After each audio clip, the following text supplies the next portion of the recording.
All right, what's going on, guys? We've got about, let's see, a minute 30 until we get things underway. I guess I can make sure. There we go. Put myself in the bottom left, make sure the webcam's working, and sit here and wait a good 65 seconds until we get things underway. Appreciate you guys who are patiently waiting.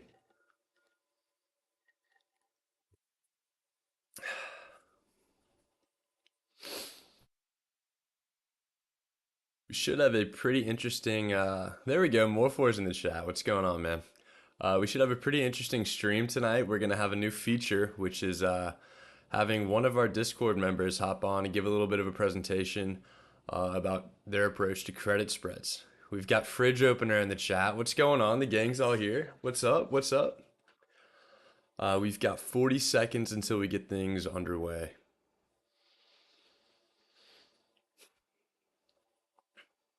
30 seconds of dead air that I can fill, which I normally just sit here silently when I don't have the webcam on, but guess we could try to figure something out for that tonight. 20 seconds to go. Just pop up in the chat. 15 seconds, 10 seconds. Give it another 5 seconds to make sure everyone gets in here. And let's just X this out and get things started. We're going to go to the full webcam. Boom, camera one, we're working. Welcome back to another weekly live stream that we're putting together for Hourglass Trader.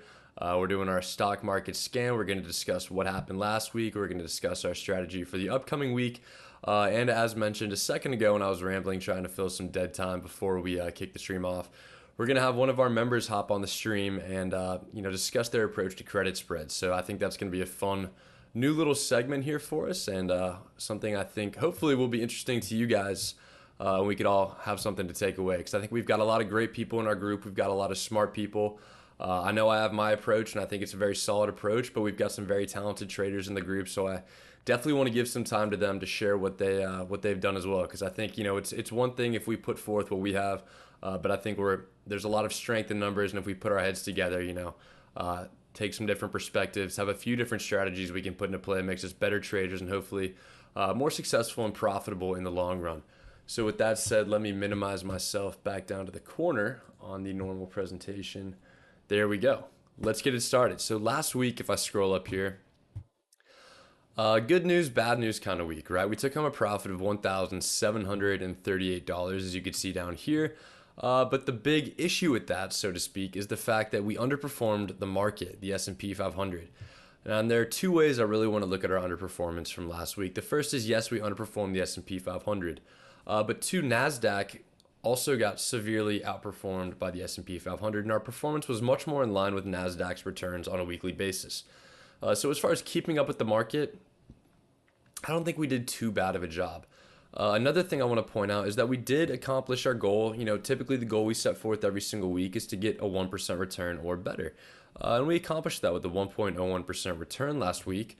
And we did it. This is the big number that I want to focus on right here, right? We calculate the amount of margin we're using on trades every single week right here. We're really only 40-ish% fully cash secured. And historically, we sit around 63, 79. 80 is typically the range that we like to be in on a week-to-week basis, but we really wanted to take our foot off the gas a little bit because we were following up a week where the S&P 500 went up almost 5%. And if we know anything about the market in general, it goes up, it goes down, it gets overbought, it comes back down, it gets oversold, it pops back up. So the way that we viewed it going into last week was that the market was a little bit overbought, but that, again, the market doesn't always have to make sense. Seemingly on a day-to-day or week-to-week basis, the action in the market could be entirely random. And we saw another huge jump in the S&P 500 last week as it moved up another 4%. So that's why, sometimes we do get left behind a little bit when the S&P 500 has these big weeks and we're taking a more cautious approach to the market. That's exactly what happened.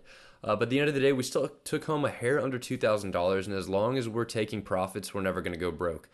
And it's weeks like this where, yes, we did underperform by a decent amount, but it's that cautious approach where we're okay with underperforming by a decent amount when the market shoots up. Because when the market goes back down and we have weeks where we take home $4,000 and outperform by 5.5%, that's the trade-off that we're making, right? We definitely want to limit the downside, and that's the approach that we've tried to take after what was a pretty volatile first half of the year for us. And again, continuing this discussion about over or underperformance in the market. Yes, S&P 500 did catch up a bit to us last week, but overall, I mean, we're crushing it so far in 2022. And our ultimate goal here in November is going to be just making it back to break even on the year. We've had what has been a historically bad year in the market. And yes, we'd love to make tons of money every single year, right? We'd love for every single year to be like 2021, where we took home a gain of over 100% in the market, made $94,000. But the truth is, not every single year is going to be like that. But the one thing that we do want to measure and do want to accomplish every single year is outperforming the S&P 500. And even though we are slightly red overall on the year, expectation management is important. You're not going to crush it every single year.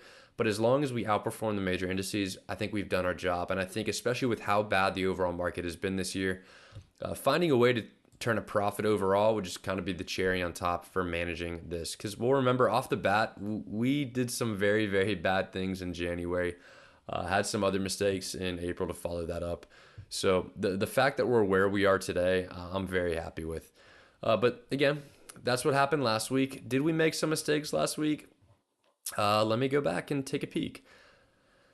You'll notice the biggest red that we see here is really from UVXY. And I think if I'm calling out mistakes that we made last week, our management of UVXY is probably the only mistake that I think we made during the week, right? If you look at our other positions, a lot of trades that are individually green. I thought we did a good job managing what we had. And yes, when the market goes up 4%, our bullish cash secured put positions are normally going to do pretty well. So we definitely got a little bit of an assist right there.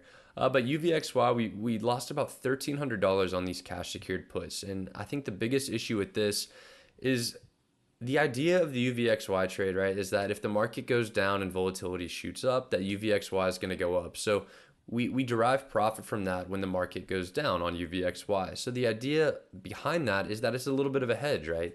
So if the market came back downwards and some of these positions started to lose money, this position would gain a little bit of money. But I do think the issue that we had was our sizing of the hedge, right? We had 10 contracts, and between, we started with 12 strike puts, and then we rolled down to 11 strike puts. The big issue, though, is that what exactly were we hedging? By Wednesday or Thursday in the market, we really had a lot of our, profit realized on these trades. So even if the market did go back down, the fact that our break evens were, if we scroll out to the right here, this is a good example. I mean, we had some massive cushions on these trades. So that really in itself should have acted as our hedge. The fact that we set up an additional hedge on top of that really put us in a position where the market running up hurt us a little bit. And that's a position that we want to try to avoid moving forward. One trade that I want to talk about here is our Meta Iron Condor. On, I believe it was Wednesday afternoon, right before earnings, we put a couple earnings trades down. The first was a TDOC put credit spread, and that one turned out really well, a nice easy $170. Always fun when those trades finally go our way, because sometimes you could get on stretches where seemingly it's moving against you every single time you try to make an earnings trade. But Meta was one that went against us, right? We set up an Iron Condor where we wanted the price to stay between 115 and 145. And for those of you that were following Meta during the week, if we type it in right here, obviously there was a huge red candle after they reported earnings on Wednesday afternoon. And that took it down below that 115 level that we wanted Meta to stay above. So, I mean, that's a pretty big move outside of the range that we wanted the stock to stay within. But if you take a look at how we managed Meta and you add up the profit and loss from these Meta positions right here, we actually made $183 on Meta this past week. So how did we do that? The first step is that we wanted to view our Iron Condor as two different credit spreads, right? We know that an Iron Condor is a put credit spread, which is bullish, combined with a call credit spread, which is bearish. That gives you kind of a middle range that you want to hit as far as price action is concerned on that trade. So if we, bifurcate those into a couple different pieces, we have the call credit spread right here, which took home $99 of profit for us. And then we have the put spread right here, which is made up of one long 110 strike put and one short 115 strike put. And then we want to further separate those two, right? Because that's what the spread is made up of. But to manage the put side of that, we wanted to separate these. So the first thing that we did was, since Meta dropped so far below, and there was a decent amount of volatility at open. And again, you could see that this volatility, it's right around here at open, and it continued to drop off as Thursday and Friday progressed. We wanted to get rid of the long option that we had because that had some extrinsic value. And as that implied volatility contracts and we move towards expiry, that extrinsic value is going to go away. And quite frankly, I was perfectly happy to take some sort of a position on Meta around the high 90s. So that's where the risk really came into this trade, but it's a risk that I was okay with. So what we do is we get rid of that 110 strike put, which is the long put on the put credit spread that we sold as part of our Iron Condor, if you could follow all that. But we made $1,152 on this put that we sold. So we got rid of that. And then we said, okay, we're going to ride out with just, remember, this is going to expire worthless. We closed this. So at this point, we have a 115 strike put. And we let that go for a few minutes. And then we eventually, right after we did that, we added a 95 strike put. So essentially our break-even price, and I could calculate this quickly to kind of show you the thought process that we were working through right here. If I pull up the handy dandy system calculator, is okay. We're going to treat this 115 strike put as if it's our position because that's what we left ourselves with, right? We understand that we sold a 115 strike put and we sold it for $1.84, meaning that our break-even price on that's $1.84. What we also want to remember is that we're going to get 99 cents off this call credit spread that we sold, so that reduces it by 99 cents. So our break-even price on this is now 112.17. And then what we also want to remember is that we just took a profit on these 110 strike puts. So beyond just the credit that we received for the 115 strike put and the credit that we received on the call credit spread, our break-even price here on these 115 strike puts is now also reduced by the profit that we took on the 110 strike put, which we sold for 12.5, but purchased for 0.98, which meant that we had a $100.65 break-even price on these 115 strike puts. And from that perspective, that's pretty solid, right? Because if we look at where Meta was trading, that gets us right around here. Remember, our initial break-even price was right around here. Through the way that we managed this trade, our break-even price is now down around here. And to further lower that, what we did is we also sold a 95 strike put for $1.03 minus 1.03 means that our break-even price then dropped to 99.62. Meta then rebounded a little bit as we kind of expected, which is what we were trying to play with this position, right? Because if you zoom in right here, here's the little rebound we got from Meta. We said, okay, that sounds good. We're going to play that rebound. We're going to take profit here. So we closed these out for 15. And then we also closed these out for 49 cents, meaning we got a $54 profit.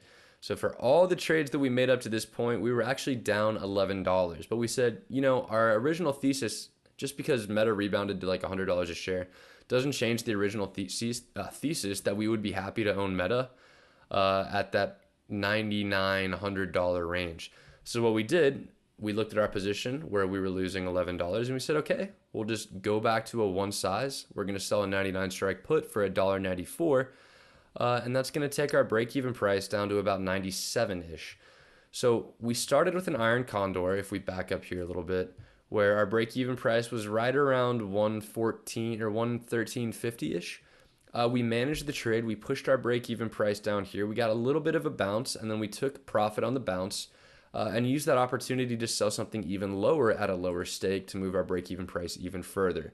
So our break-even price on Meta started around here and ended up right around here, which is fantastic progress for when a trade moves against us like that. And if we do have an Iron Condor where we're a little bit more bullish on the stock and it moves to the downside, I think this is a great way to play defense, because if you'll look at our initial Iron Condor that we sold, and I left this in here just for, comparison purposes. It was for $1.86, meaning our total max profit would have been $186 on the trade. We had the trade move against us, and after all the management we did, we made $183 on Meta. So we essentially, in a very roundabout way, and there were a couple stops along the way, but having this example of managing the Iron Condor in the back of our mind, we pulled that initial max profit that we were looking for. And now Meta's at a price that we still like, so we're going right back to it next week. Google Finance is having some issues pulling the price info in right now, so we're getting a bunch of NA errors. But that's what we did with Meta, and I think that's really only the other thing I wanted to call out from last week. Epics maybe was another one where we talk about mistakes that we've made in the past, where with MNMD or PGY, we maybe gave ourselves a little bit too much time until expiry. And what I meant by that was we kind of held on to those positions for a little bit too long. Whereas with Epics, we learned our lesson. We get in with an IV reversion, we get out. We sold it for zero point 0.4, but we don't want to wait for it to go all the way down to like 5 cents and get greedy and come out, right? I think this trade took about 10 minutes for us. We got in at 0.4, we got out at 0.3. We take our $100 and we get out of there. Because if we really wanted to hold this thing until, it hit max profit, the expiry on that's November 18th, right? We have another 3 weeks to wait to get to that point. So if you could take 25% of your max profit in like 15 minutes, that's way better than waiting out for 100% of max profit over the course of like 4 weeks. So that's what we did right there. Just an emphasis on getting in and getting out on the IV reversion.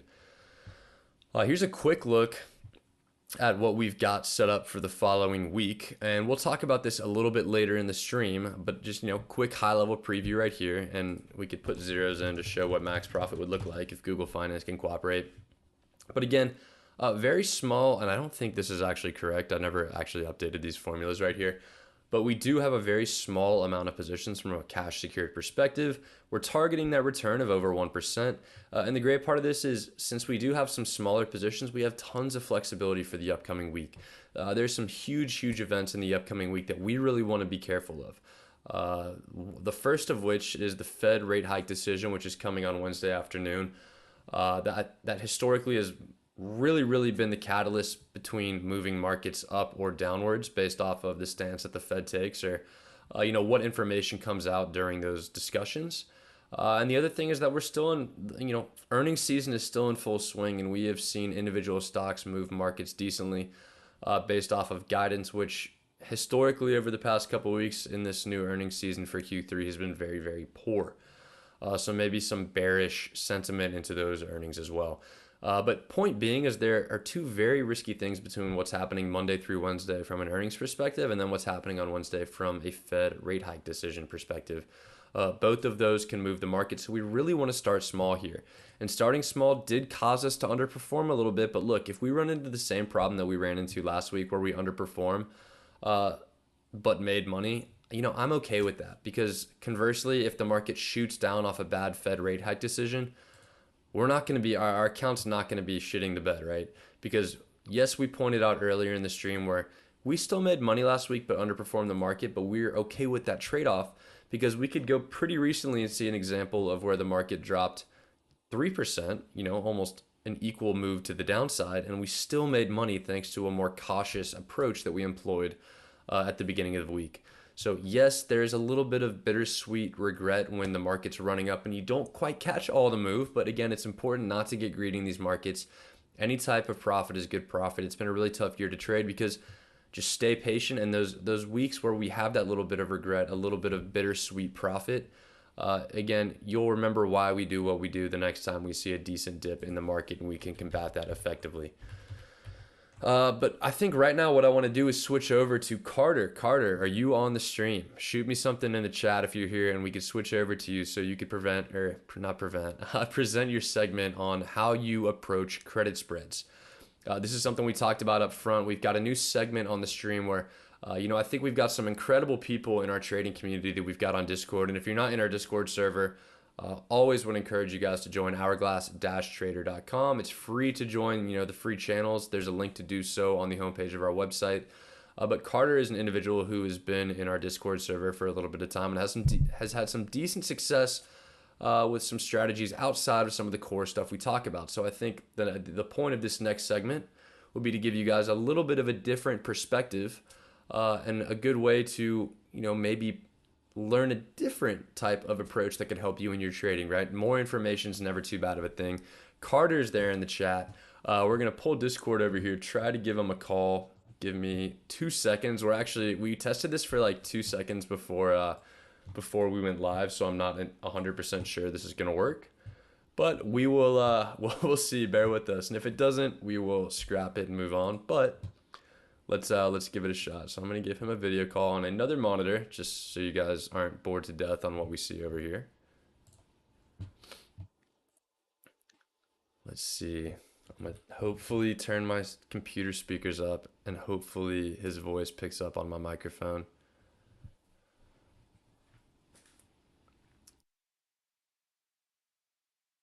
It's ringing. He's not picking up. He's ducking. Another interesting thing about Carter, for those of you who follow Tasty Trade, is he is going to be on their live show with Tom, uh, upcoming in the middle part of November. They may have to correct me on that, but that's going to be super interesting to see. One of our own up there on the big screen in Chicago. So we're looking forward to that as well, and we could hope this maybe acts as a little bit of practice for him. But step one would have to be picking up the phone. And we got Jules in the YouTube chat saying that More4 could show us futures. There we go, More4. If you ever want to hop on the stream, feel free to let me know. Let's see. Let's try this again.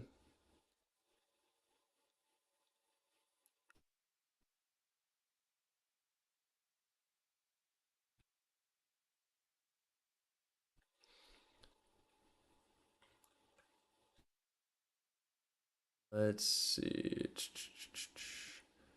It is not working as well as we initially intended. Sorry for the dead air here.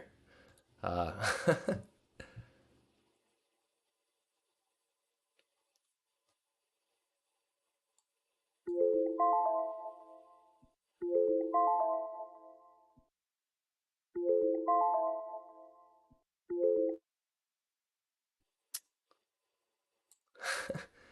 I think Carter is technically answering the phone. Carter, try to share your screen if you can for me. Share your screen. We could actually, let's just move this over here so you guys can struggle through my tech issues with me. There we go. We could see his screen. Can you guys hear him? Because I can't hear him.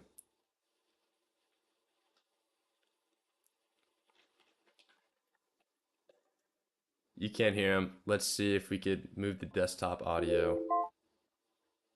That may have made it echo. Let's see what we can do here. I can't hear him either, you guys. Share my screen, mute. Ah, man, this is annoying. We've got him on here too. If we made this full screen, I mean, we're really close. We've almost got it, man. We've got Carter sharing his screen, but for whatever reason, we cannot hear Carter. Let's see what we can do here. Bear with us. He's talking. Man, come on. Bear with us. Why can we not hear him?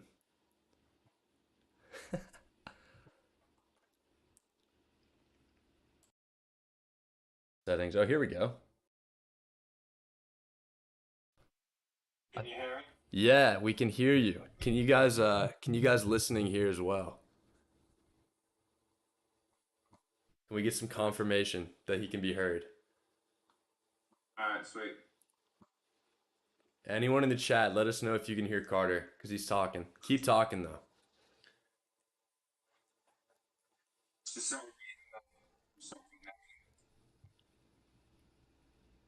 All right, Jules, we've got confirmation from Jules. There we go. Tool loaded 33. Thanks for the follow, man. I'm gonna take myself off of this, and Carter, the stage is yours, man. Let's do it. so this is this is how I'm doing any puts at all, like top secured put. Um, I earlier in the year I took a big hit on with a coin trade, like 20K hit, and it just like messed me up. So then Morford and I started talking about Mark G. Morford, they also talking about 0 day on SPX the vertical spreads. Started doing those, I had success with those. And then I just realized that I could just trade vertical spreads, like in general, on all the same stocks that we trade on everything basically. And I found some legit success for myself with that. And I just kind of created a little go through of it all. So the reasons that I trade vertical spreads as opposed to cash puts, obviously it's defined risk. So, you have a predetermined max loss heading into the trade. You know what you can lose, right? Um, and that makes me feel safer than the idea of like what happened with coin trade, right? Getting assigned stocks falling, selling covered calls, but the price is still just tanking. I'm like, oh shit. So the defined risk is it helps me feel a bit safer.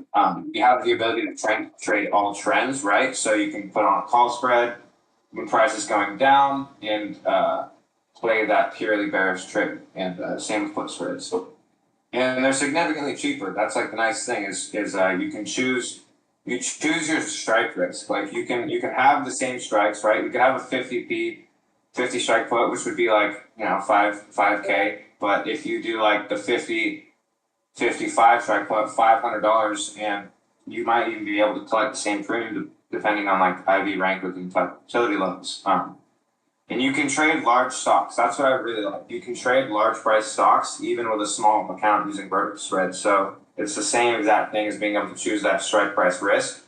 And inside there's two legs, which kind of means that your POP stands for probability of profit, and it's always able to be stretched when managed. So a 10 wide spread has a lower chance of reaching a max loss as opposed to a 5 wide spread. Even though you're adding risk when you're widening, your probability of success is going to be higher than a smaller or more narrow spread. And my keys to the success with that were, when I scale into the vertical spreads, I choose strikes based on delta. A 20 delta is like 60% probability. 10 delta is at 80%. Standard deviations and data points of price, so technical analysis, support resistance, whatever, where the price is going. And the cool thing about the software, the Tasteworks software, is they have this thing called POP, and it gives you right off the bat, whatever strikes you choose, it gives you a probability of profiting and a probability of profiting at 50%. So I like to target like a 70-ish, 65, 70% probability of profit. Obviously, that's not like the end all be all of things. That's not, you shouldn't purely trade based off that, but I do look at it. So it's kind of a cycle too, and it's like a never ending cycle. But to start the cycle, like on a Monday, I'll scale into like three to six different stocks. And I like to split the directions 50-50, a little bit more like 60-40.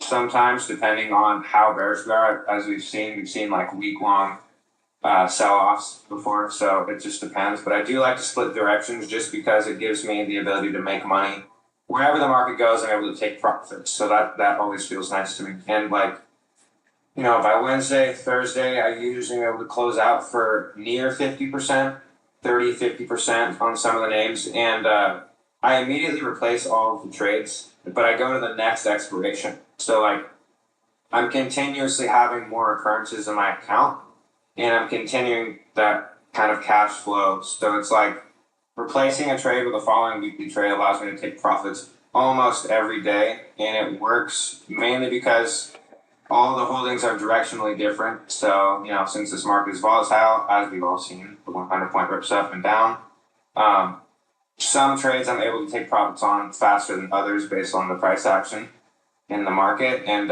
we do have that continuous cash flow in the portfolio, but I always have trades closing and opening, more occurrences. Constantly removing and adding risk allows for more occurrences inside of the portfolio, which is always nice for growth. And new positions opening on further dates. This also kind of opens you up to higher upside, just because when you go out to those further expirations, you're naturally going to have that higher premium, right? So if you have if it's a Wednesday and I'm trying to go to this Friday's expiration, premium might not be very good. Theta starts to set in, like whatever it may be, the premium's probably most likely going to be better to the next expiration or further. In studying my own trades, I have come up with some statistics and some mechanics that have helped my success. So since I've started doing vertical spreads, about 21 trades total, 19 of them have been complete winners. Like, I haven't had to manage them. I'm able to close out all of them. The two net losses, one of them was a rule and I turned that into a winner, and that was actually Snow that I closed for 166 game last week. And then the other one is an SPX, that 25 wide that I opened. It's a couple weeks out. But I had to rule that one earlier, I think 2 weeks ago. Carter, if you don't mind, could you zoom in a little bit? Yeah. How? Awesome. Yeah, no, Pony in the YouTube chat's got a little bit of beef with how small the text is, so you guys can duke that one out. I would too, man. Let me see. Can you see?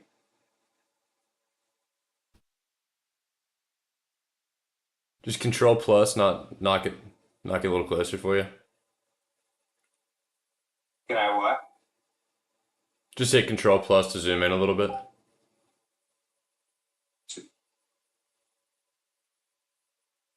How's that? No. It didn't look like it changed. There you go. Yeah, perfect. Okay. All right. So yeah, I opened 21 trades total since doing this. 19 were complete winners.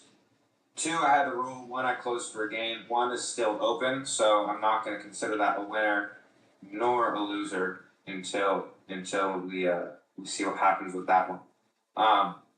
And management wise with vertical spreads, I obviously the most simple and effective way to manage a spread or a put or anything selling volatility is obviously rolling the position up, down, and out. That's very much a given.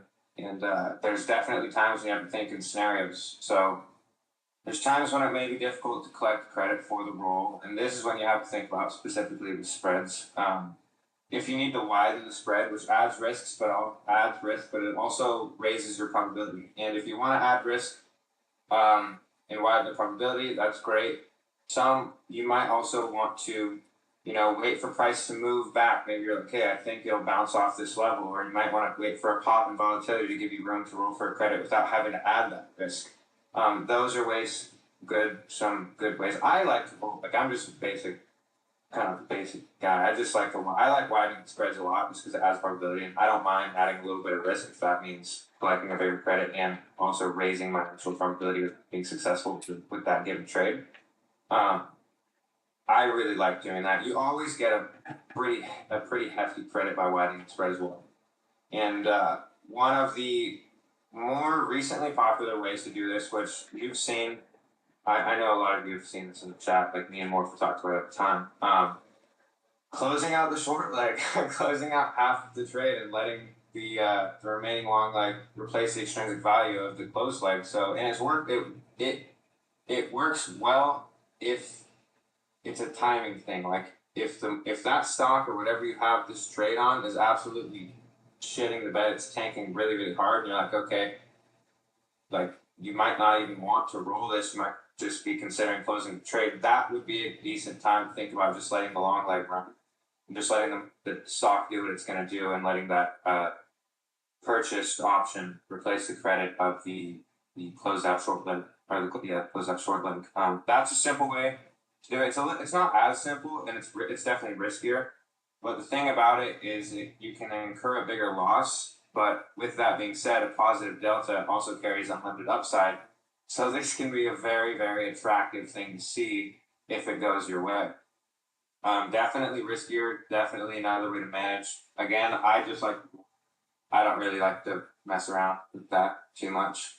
I'm like sitting in my seat, and my heart is beating super fast. So I don't like to do it too much.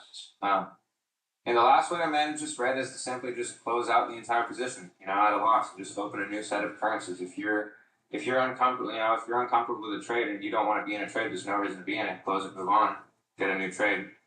Doesn't matter. And I I really do believe that one of the most important keys to my success is managing winners. It's like a lot of times you get into trades and you see say you collect $1 credit and it goes down to 50 cents or something. And you're like, oh shit, like I can get max profit for this, and you set a close for like I don't know 0.5 or something. And then it goes against you immediately. Like I just think that managing winners is so key to doing this. Just because you're constantly taking profits, if you're not managing winners actively, you might have more losers than winners because you're not managing winners properly. And keeping mindful sizing, obviously, don't over leverage yourself. Don't spend money on something you can't afford to spend money on. Like if you have if you have like a small account or something, you're using a massive amount of your account to place these trades just because you see an attractive credit that you want to get. Like that's not mindful sizing. So when any given position reaches this point, I will not hesitate to close a trade. Then I immediately replace it with a new set of currencies, And I also never have a single trade taking up more than 5% of my deployed capital, and I also never deploy more than 50% of my capital. I just think that's because of the market we're in specifically. Like, I know some traders, I know some of you guys like deploy like a huge amount of capital. That just scares me, to be honest. That just scares me. And like, to each their own, right? Like, if you're successful, you're successful with it, whatever. Don't listen to me, but it just scares me. And it always kind of leaves you in a comfortable spot if you do have to end up taking a loss on those trades. You're always comfortable because you didn't put leverage. And now, one of my favorite. I'm a technical analysis junkie, so this I kind of just threw this in here. So the best time to sell a put credit spread. I did a little thing on TradingView. So this is Nasdaq. I just kind of grabbed it and I threw up a little implied volatility thing. And notice that as we're in this downward channel right here, we're bouncing. We bounced off of the support of this diagonal channel. And as we bounced off this, notice that the implied volatility was kind of peaking at this point around 80% implied volatility. Like that's pretty. I mean, it's pretty high for Nasdaq. And as soon as it bounced off, it started uptrending immediately. And notice as it's uptrending, also implied volatility starts to contract, and that's exactly what we like as we sell volatility, right? Those kind of mean reversion type trades. That's exactly what we look for. So I would just say a perfect time would be when we get those uptrending. Notice prices uptrending off data point. It pushed above V1, it's continuing to go upwards, and implied volatility is contracting as it's going up. So that would be that's a beautiful entry on a put credit spread. And everything that is written here is what I basically just said. We sell volatility, watch it contract, credit spreads higher throughout that trading period. It presents a good opportunity to enter in prices going where we want to go, and if it's high. And then at best time to sell a call credit spread would be same deal, same exact deal, just the opposite, right? Prices downtrending, big gap down, data rejections. You see it's coming back up, all these little tails coming, it can't push past this level. Continues to go down, another gap down, gap fill right here, rejects to go back above, huge red candles, another gap down. But notice that throughout all of these little downtrends and all these little choppy trends, implied volatility is still pretty high, right? So you can get a pretty good credit for the trade. And the cool thing about it is that if you enter like right around here,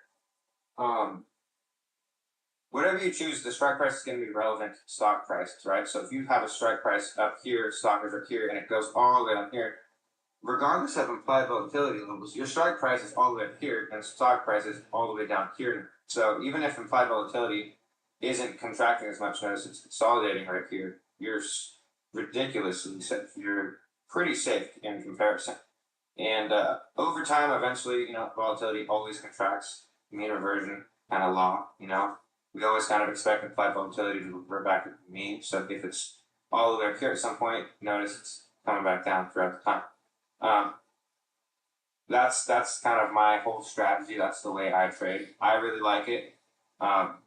It works for me. So that's basically it. The key takeaways, I kind of just threw this in there for you guys. Key takeaways: trade these with a set of mechanics and rules, right? Obviously, you want to know.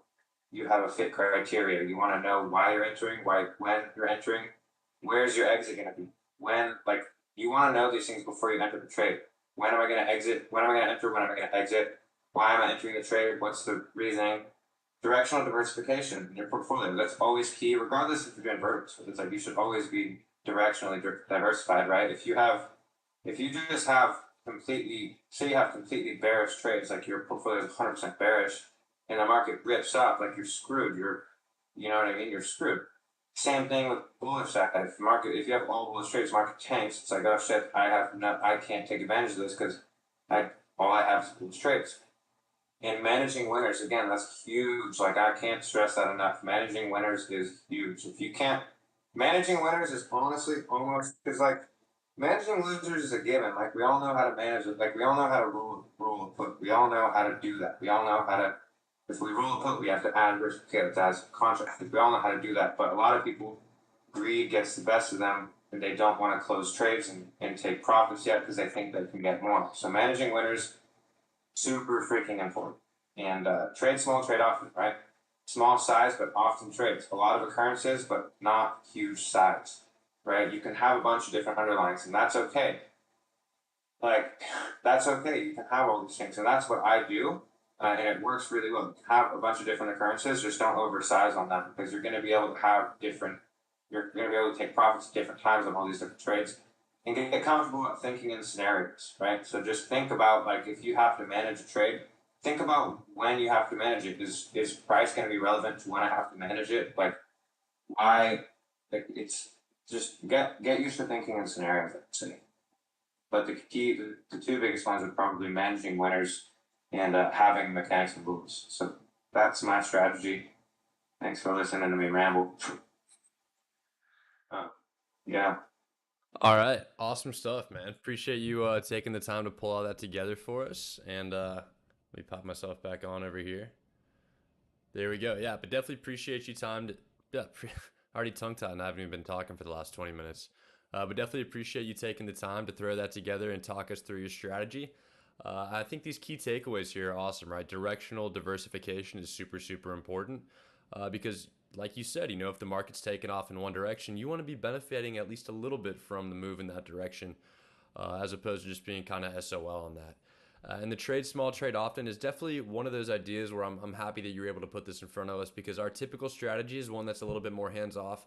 But as a lot of you guys can see, based off what Carter just presented, is there are tons of different strategies that you can use with option selling to be as active or as inactive as you would like. So good stuff, man. Appreciate you taking the time, and we are gonna pop back over to our segment. So, and I think that was an awesome addition to the stream. So we'll definitely look to be doing that more in the future. How do I get out of this now? Here we go. Technical issue part two. Move this back over. All right, and I think we're gonna keep going. So there we go. Here is going back to our profit tracker. This is what we've got lined up for the upcoming week. And I'm glad Carter mentioned that point about directional diversification because that's exactly what we're going for in this upcoming week, right? And I can almost label these trades right here, right? Like this is going to be a bearish trade, SPXU. TQQQ is bullish, right? So this is bullish. These all down here are bullish. These two are bullish, but we do have two bearish trades on the menu so that we're not entirely, bullish in the market. And the reason again is we always want to have that more macro view of the S&P 500 in the back of our minds when we trade. And if I type in SPY on here, we could pull up that chart and really get an idea of what the market has been doing lately. I think taking that 1 month view is a great way to look at it. And the S&P 500, I mean, this thing bottomed out, and we're going to use SPY price, not SPX, sorry. But it bottomed out at 348.11 on just October 13th. That's 17 days ago, right? So not even 3 weeks ago, this thing was below 350. And, if you were reading all the comments online, seeing what was being posted to different investing forums, people would have you thinking that it was the end of the world. A great piece of investing advice is that it's never the end of the world. But the market's never going to get a zero. But what I do want to highlight here when we look at this more macro trend in the S&P 500 is the fact that it's gone from 348 and it breached 390 in less than 3 weeks. Like, quite frankly, that's not normal. To me, especially when we look at the last 180 days, this seems like a little bit of a bear market type rally. Just with how rapidly it occurred, right? If we go maybe back to the 3-year chart, not that we've seen great organic growth over the last 3 years, but when we have this big run, right, from maybe August of 2020 to when we peaked at the beginning of 2022, these are what the green candles look like, right? We don't see a ton of volatility. We see just nice organic slow growth, one candle after another. What we've seen recently are much larger red candles, obviously, with the pullback that we've had. And we see more of that, but we see these really, really big green candles. Now, what I do want to point out is the fact that, yeah, a lot of the time when you hit the bottom, these big green candles are a little bit indicative of a bottom. So, I expect a couple, right? And I think this is a decent amount, so I don't think it's unfair to trade and consider this a more normal trading level. But with that said, we love RSI as an indicator, right? And if we go back to the last trading month again, we're going to see RSI here is 65.5, which is suggesting that it's overbought. which is not what we want, right? We want a market that's trading around 50 if we want to be in a more neutral position. So since RSI is up in an overbought position, we want to be very, very cautious with our positions heading into the week, right? I mean, generally, after a plus 4% week and after a 4.71% week, we would see a little bit of a reversion back to the mean from a price perspective. So I would expect a little bit of a red move, especially with a risky day coming up on Wednesday. I'd expect a lot of people to be de-risking from the market. Futures are 0.2% red. So, I mean, not a huge downward move, but I really don't expect anything too crazy from the S&P 500, which again is the reason why we have a couple of bearish trades on the menu. But with that said, look, if the market does shoot down and look, we start losing money on this and start losing money here and there, look, I mean, if DraftKings does go down this much, these are formulaically driven, or at least they were before. Let's pull these back in and hope. Let's give this thing a little refresh and see if we could get the formulas working again. Come on, come on, come on. There we go. Awesome. So let me go back to the bottom of this spreadsheet. And I think this is going to be a really good exercise to demonstrate just how easily we're going to be protected on the downside, right? So if TQQQ drops to like 18, right, and drops a bunch, and DraftKings goes down to like 12, Affirm goes to 18 in the coming week, and Meta goes to like 95, Unity drops to 27. You know, those are decently large drops in the market. However, we're still making money, even if all of our bullish positions drop, you know, double-digit percent. And hand in hand with that is the fact that SPXU and UVXY would be at their same current prices or higher from where they currently are. So there we're looking at, you know, maybe stress testing what we've got for the upcoming week. You have a great example of stocks dropping like double-digit percentages here, and we still walk away with like a $500 gain. So that's why we have the portfolio that we have set up. And I'm getting a notification, let's see, that I'm by myself in a Discord call. I'm probably going to leave that one alone. I don't want any more tech issues tonight. But that's the idea with what we've got, right? And then if nothing happens, of course, right, and these things all expire worthless, we're going to take home $2,000 of profit if we have a more muted type result.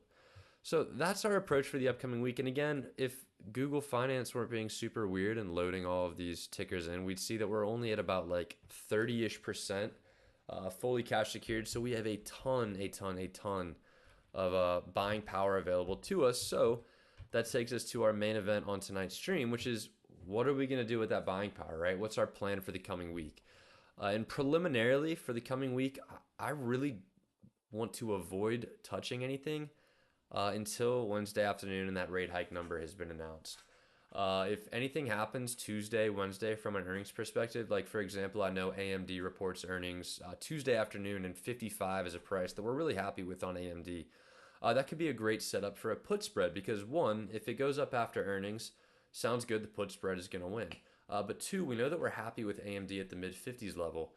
So if AMD does drop, we could look back to what we did last week and how we managed Meta and still potentially pull out a profit. And if we don't pull out a profit, we'll have a very advantageous basis on AMD. In fact, let's go to the trade tab and take a look at what that potential position would look like, right? So we go to AMD, we go to spread, we go to vertical, and we're going to want a vertical, you know, put credit spread since we want to play this thing bullishly. And I did not realize this thing had already gotten back up to 62.01 before the end of last week. That's crazy. But with that said, you know, you've got this MMM of 404. This is kind of what we consider to be law when we try to come up with these expected move ranges. And if we go back to our profit tracker over here, and I think it's hidden up in 2021 in like the top right, there we go. We type in AMD, and this is going to be how we quickly calculate those expected moves. It fetches the current price. We see that the MMM here is what we consider to be the expected move of $4.04. Now, with that said, there's two schools of thought with how we're going to take a look at the expected move. The first of which is the MMM, this yellow number right here. And what that stands for is the market maker move. For those of you that have been following along with us, you probably already know where I'm going with this little spiel, but essentially it's Thinkorswim's proprietary formula, which they claim to be a little bit more indicative of what the market makers use up in Chicago and potentially be a more accurate idea of what the expected move would be. And the second view of what expected move is the literal way that you calculate expected move, which is based off of the options pricing, and it does it here for you, letting you know that AMD's expected move is plus or minus $5.50 for the coming week. But since we find that this is typically a little bit more accurate of a measure, we're going to use $4.04 as our expected move. So we're going to plug that in right there. We're going to see that our expected range is going to be 57.97 to 66.05. So let's go to the, let's zoom in here a little bit too so you guys can see a little bit better. But there you go. Our expected range is basically 58 to 66. So step 2 is let's go to the chart. 66 is up here. If it lets me click twice, come on. 58's down here. And what should jump off the page to you right here is the fact that, 58 isn't necessarily the greatest downside level, right? We're looking at the past 20 days. We want to kind of start with the more focused view of the past calendar month and then maybe zoom out to 180 day. But we do want to come up with some deductions before we do zoom out a little bit. And the first is that, look, I think support sits here at 56 as opposed to 58. So while 58 is the low end of the expected range, I really would feel a lot more comfortable if we sold a 56 short leg. And again, if we did use that other idea of the expected move based off of option pricing with $5.50, and we plug that in right there, our expected range, 56.51 would be the low end of that range. So 56, I think, based off of this chart, is roughly in the neighborhood of the low end of that expected range, and something based off of historical support that I would feel much happier selling. But with that said, let's back up a little bit, and I, kind of already know what we're going to see on the 180-day chart from AMD. Is the fact that over the last 6 months, this thing has just fallen off the face of the earth, right? This was this huge chip-producing market darling. I'm not convinced that the PE ratio on this one's still phenomenal, but I think there's decent room for growth in the company. But with that said, going from 125 down to 54, not a bad place to be getting in at the mid-50s if that's what it comes to. But again, we want to back up a little bit further, going to the 3-year chart. And of course, one of the trends that we've noticed in the overall market, and one thing that served us pretty well when trying to calculate potential downside, at least in the short to medium term on a trade, is seeing where the stock peaked before the COVID dip. And for AMD, that was right around here, right? It was right around where the stock currently sits. In fact, you could see this bottom line that we just drew and extends all the way to the left kind of hits those pre-COVID peaks right here, which makes me even more comfortable with that mid-50s price level that we could potentially get in on this one at. So, all that to say, 56 is the short leg that I would like to sell on this. And one other thing that we want to consider, Carter just gave a beautiful little dissertation on how credit spreads work. The width of the credit spread is something that's very, very important here. And the way that I typically look at it is if there's high implied volatility, I want a wider spread. Why is that? Because with high implied volatility, what we expect is that implied volatility reverts back to the mean, and in doing so, a drop in implied volatility means a drop in option pricing. So an option that's maybe a little bit further out of the money is going to lose a little bit less than a stock or than an option that's dead at the money, right? And we derive our profit on a credit spread from that at the money short leg. So we want a long leg that's impacted a little less negatively by a decrease in implied volatility. Therefore, a wider spread benefits more from a subsequent decline in implied volatility. So again, this is all just talking through how we want to craft this put credit spread, right? So we know that we want 56 to be the short leg, and we could just start this off with like 5 contracts for an example. And now what we want to think about on the bottom side is we know that we want this to be a little bit wider than $1, which is kind of the default width that it gives you here. But let's think about where we want protection to on the downside. It looks like 54, 57 is the low. So maybe, initial idea here is that we would just double the width, make it too wide, get a 25-cent credit, sell 5 of these, bag $125 of max profit, but lose, $875 if it goes to max loss. But with that said, you've got a decent cushion right here. You go down to 56, your break even is essentially 57.75, which sits right here. And that lines up very, very nicely with what we've seen historically. And then maybe a better idea, or a better way to get an idea of how advantageous a strike would be is, to kind of keep moving, right? Because what's the difference when you go strike, strike, strike, down, down, down? And the answer is there really isn't that much, right? If you go from 54 to 53, you put another dollar of risk on the table. and you're really only collecting like 9 cents more of premium, so that's not really a very advantageous trade-off if we were to go any wider there. So I think the idea of the 56 short leg and the 54 long leg on a put credit spread is really nice for AMD right here. Potential 125 a max profit right there. And if we don't get that max profit, I think we're more than happy to potentially take on a position in AMD. Now here, if you want to manage it similarly to how we manage Meta, is what you want to think about. Because with Meta, we were okay with it because we were able to potentially take assignment on it. If you wanted to take assignment on 5 of these, though, that's a $25,000 position. So you might say, okay, maybe I don't want to sell 5 of these. Maybe I only want to sell 2 and only take on a $10,000 position. But oh no, I'm only making $50 now. This is where you would want to play with that short leg a little bit. Maybe push it up to like 58. And then all of a sudden you're at a place, okay, you're now making $134 of profit. You're right back where you were. And if your contingency plan here is to take assignment of AMD, you don't have a much smaller position size that you would hypothetically be taking assignment of. And of course, the downside here is that even though it's great that we've reduced our potential risk on this trade, the downside is that we've raised our break-even price on the trade. And our break-even price is now going to be the short leg of 58 minus the credit of 67 cents to get us to 57.33 off the top of my head. But again, why do we like that? Because it sits below this initial 57.33 again is right here. And it sits right below that initial range that we drew based off of this market maker move right here. So I don't hate the idea of the 58.54 with that contingency plan of potentially taking assignment there. So that'll be something that we're going to kind of put on our watch list for the coming week. I'm probably going to have to zoom way out here. But yeah, a little AMD 58.54p right there. And that could bag us potentially, a little bit over $100. And that's the idea, right? We start with this base portfolio, and I feel like we talk through the same thing every week, right? We start with this base portfolio, which objectively by itself is a very nice return number, right? Anytime we can get over a 1% return in a week, that's exactly the type of thing that we like to target. And anything we add on top of that is just kind of, the cherry on top, right? Last week we made about $1,800 worth of new trades. So if you apply that similar logic to what we're looking at right here, and we got $1,800 more from new trades, it would take our max profit up near $4,000 for the week, which is fantastic, right? That's a little bit above 2%, and that would be a great result for the week.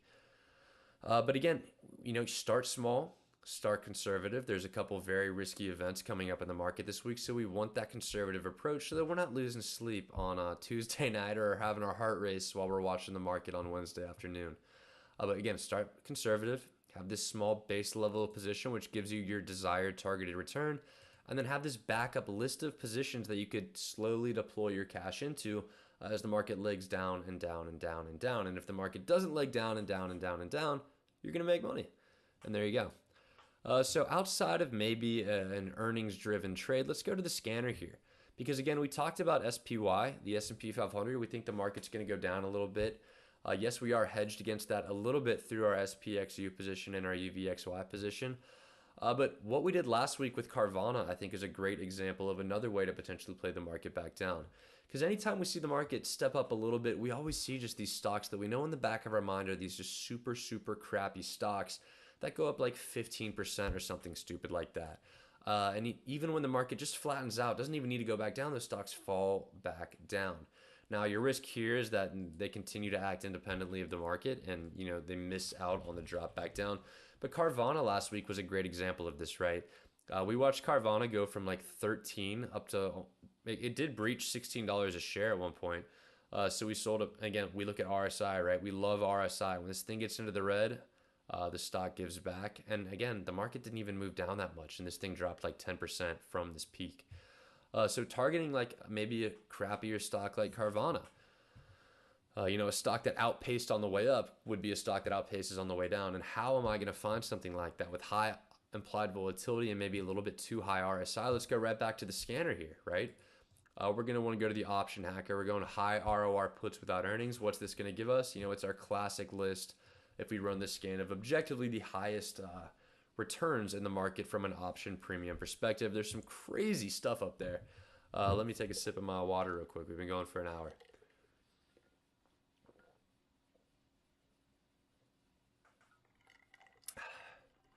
That was fantastic.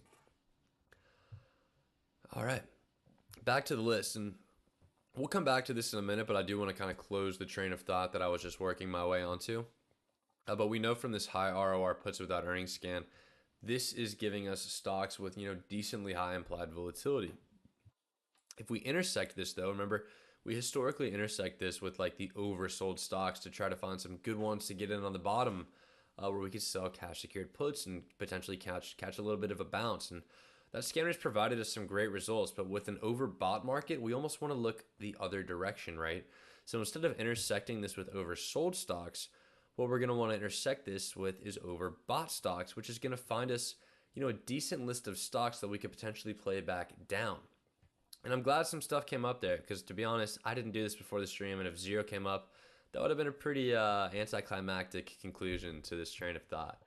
But we've got a few different stocks here, right? We've got UAL for United Airlines. I believe that's TJ Maxx right there. We've got V for Visa, I think, and then TMUS is T-Mobile. So let's go real quick, top to bottom, and see what potentially sets up nicely as a bearish trade for if we expect the market to pull back. UAL, let's take a look right there. I think they must have, good Lord. I mean, they're all over the place. They're flying. No pun intended. We go back to the 180 day. I mean, this is something else, right? They broke out of this range that they had previously been trading in since about June. Now the next question is, if we want to play this thing back down, where do we think it's going to stop? So what we want to do, it's at 43.72 right now. Let's draw that line, extend that to the left, and let's see where that sits. It doesn't quite hit any of these peaks, but it does look like there's a decent peak here at like this 47 level, right? So if we just do the exercise of drawing the line, because it matches up here, peaks here, peaks here, peaks here, that's kind of 4 rejections off of that level that we've seen historically over the last 180 days, and that's that 47 level. So we potentially would want to do for the upcoming week is take a look at United Airlines vertical credit spread, and we'd want a 47 short leg on this one. However, what you're going to notice is that there's not really a ton of option premium up there, right? You can get about 9 cents, but the issue is that you're bringing home a max profit of 90 and risking 9.10 on that.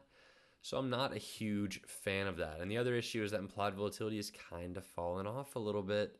It's not this peak in implied volatility that we historically would like to look for. In fact, it's kind of at a 180-day low, which is a decent issue across the market right now, because if you look at UVXY, which kind of gives you an idea of what volatility is looking like, it's been consistently falling down. And maybe a more direct look is the actual volatility in the S&P 500.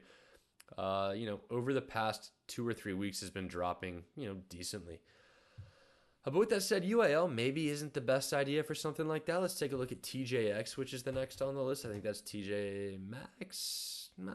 No, maybe not. I got to look at the fundamentals. I feel like an idiot if this isn't TJ Maxx and I just keep referring to it. There you go, TJ Maxx. Boom. But we go back to the chart right there. We see that again is broken out of the 180-day range that it has previously traded within. Let's zoom out a little bit further. And there you go. I think a 1-year all-time high of 77 looks decent right there. And this lines up a lot better than what we were looking at before, right? United Airlines is about $4 away from that perceived level of resistance. But right here, we've got an instance back in early February 22 where it rejected pretty hard off of the $73 level. So we could potentially play this one back down almost right at the money for the coming week, right? They've got weekly options. If we want to play this down at the 73 level, I mean, you have a much better, risk to reward on that right there, right? And if you want to take the typical wisdom here with these credit spreads and maybe make it $2 wide, give yourself a little bit bigger of a cushion, drop this down to like a 5-size position.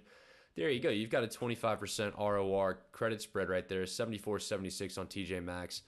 Where the short legs at 74, 42-cent premium means 74.42 is going to be, where is 74.42? 74.42 is going to be your break-even price for the coming week,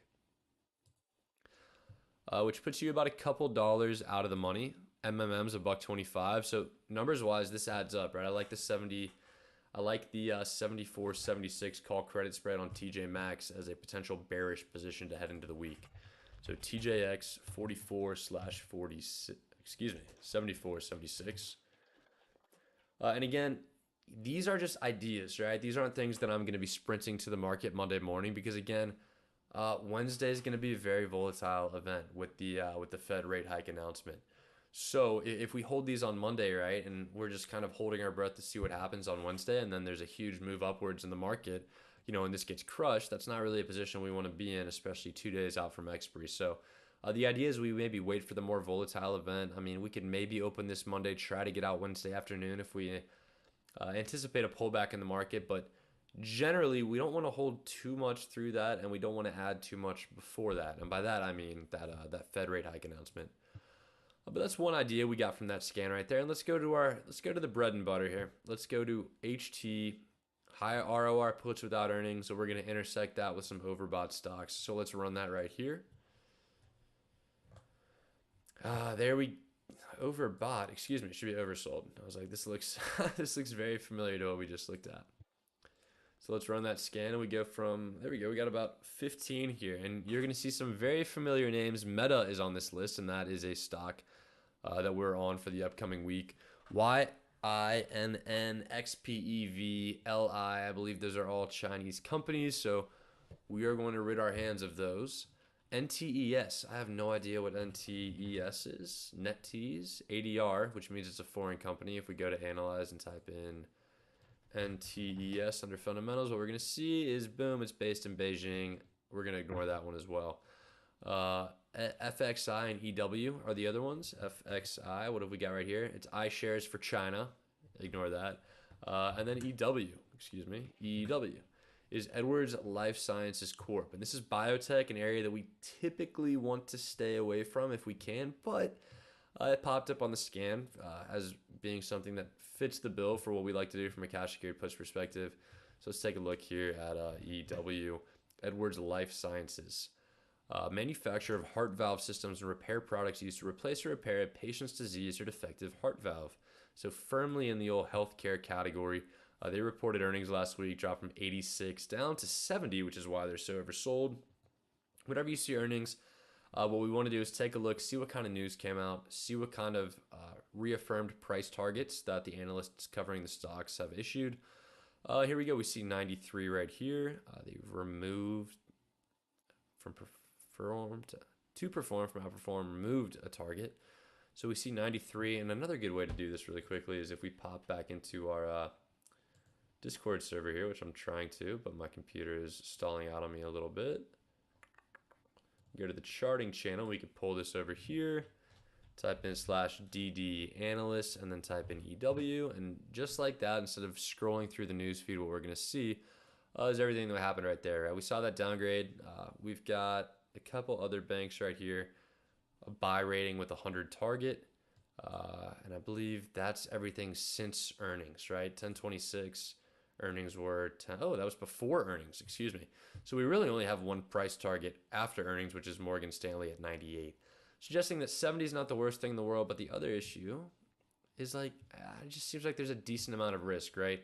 You're only pulling a 1.78% ROR on this thing, which gives you a break-even price of 69, which is right here for 1 week. And considering this thing traded within a range of 69 to 73 just on Friday alone, a $4 range. I'm not a huge fan of a $2 cushion over just a 1 week period right there. So I think we're going to want to stay away from that one. And that's kind of everything on the list, right? We already have a position in Meta, and I think Meta is a great place to be for the coming week from a valuation perspective. The company's still making money.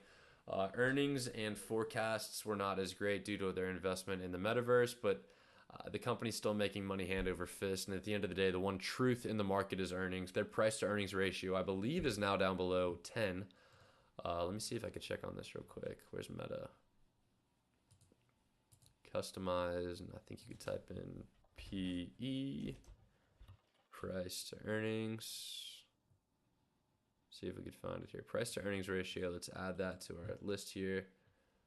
Where's Meta? Meta, there you go. Meta has a 9.45 price to earnings ratio. So from a valuation perspective, fantastic, right? And we could run the quick exercise here. Like we know AMD's reporting this week. We know AMD's PE is 24.96, which is still a little bit inflated, especially if earnings forecasts come down, right? We know that the average S&P 500 Average P ratio. Here we go. Here we go. The current is 26.1. I don't think that's correct, to be honest with you. I think this is outdated. This is what I like to look at normally. 20.29 is the current S&P 500 ratio as of last Friday. So keep that in mind. Remembering that, look, the mean over everything that we've seen, I mean, this goes back to 1880, which I'm sure you guys all remember. The mean is like 16. So this would suggest we're potentially a tad overvalued in the overall market.